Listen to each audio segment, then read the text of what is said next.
Alors, quelques mots déjà en termes de rappel pour mesurer un peu de quel marché on parle, quels sont les derniers chiffres qui sont en notre possession.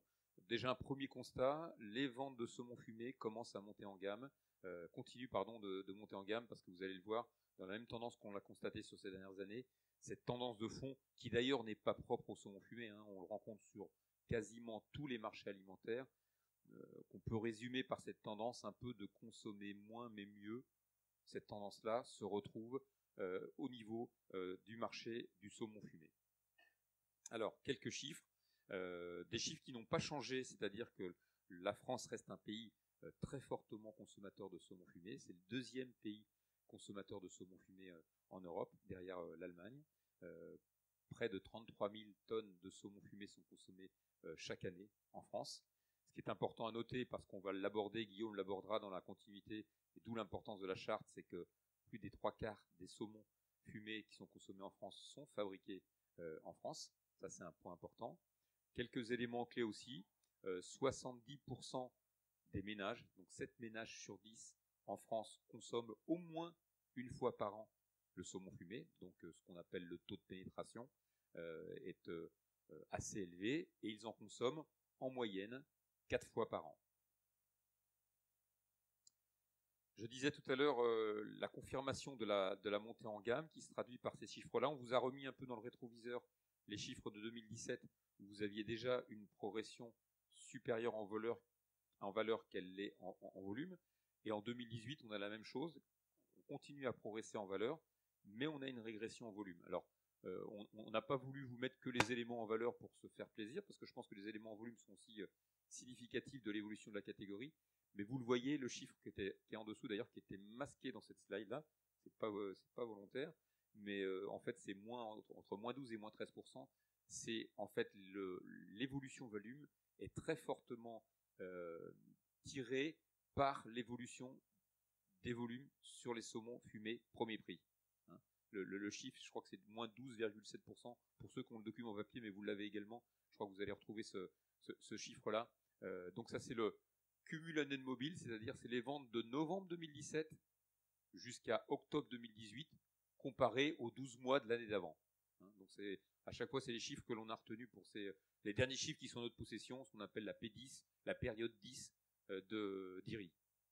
Voilà, donc point important à souligner, effectivement, ces volumes qui sont à la baisse sont essentiellement des volumes à la baisse sur le marché des saumons fumés premier prix, et comme il ne s'agit pas forcément d'une volonté stratégique de l'ensemble des opérateurs ici présents de développer ces premiers prix, on ne peut que s'en réjouir.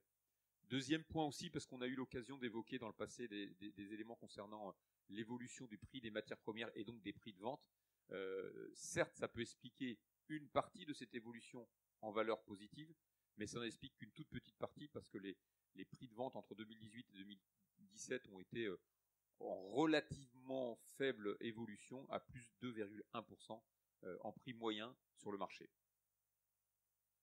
Donc c'est bien ailleurs que ça s'est passé, et notamment dans l'évolution vers de plus en plus de produits de qualité. Moins de premiers prix, plus de marques distributeurs, plus de grandes marques nationales, et puis à l'intérieur de ça, dans les segments, beaucoup plus de ventes sur les segments qui sont, on va dire, autour de la naturalité, le bio, le sauvage et le saumon de Norvège, et plutôt, vous allez voir tout à l'heure dans une slide, plutôt en poids, en tout cas en poids relatif, un peu en recul.